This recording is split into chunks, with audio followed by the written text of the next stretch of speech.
Republican Senator Susan Collins is facing increasing pressure to oppose Brett Kavanaugh's confirmation. Collins is facing a high-dollar fundraising drive against her that her office has likened to extortion. She's also received abusive phone calls and profanity-laced voicemails over Kavanaugh's nomination and anger at her if she votes to confirm him to the Supreme Court, according to recordings obtained by NBC News.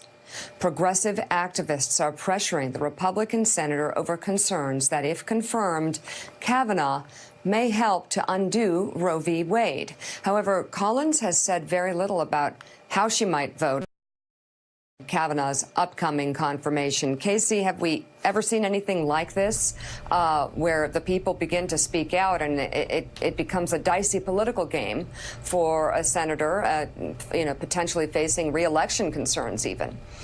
Well, here's one thing I will say. If you're trying to convince Susan Collins to do something, the tactics that some of these people are using is not the way to go about it. Her office has received 3,000 plus wire hangers. She had one 25-year-old female staffer have somebody walk up to them and say that they hope that she's raped and impregnated. And I think everybody is feeling very, and I've gotten, notes from sources that people feel really uncomfortable with how this is playing out.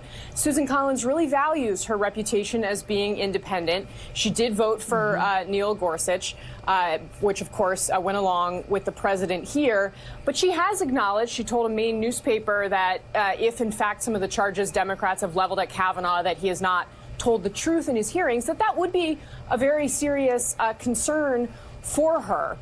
We have all assumed that this nomination is basically on the fast track, but there is this pressure that she and Lisa Murkowski are going to have to deal with, and some questions about these three red state Democrats that are also under pressure. They're coming under pressure from progressive activists on their own side. And as you mentioned, Collins, it's an interesting new fundraising drive. Some local groups have said, please give us money. If she votes no on Kavanaugh, we'll give it back to you. But if she doesn't, we're going to use it to fund her 2020 challenger. So, I mean, this does raise some real questions about, we talk a lot about how there's no bipartisanship in Washington. These kinds of tactics don't encourage independents like Susan Collins to stay in the ring.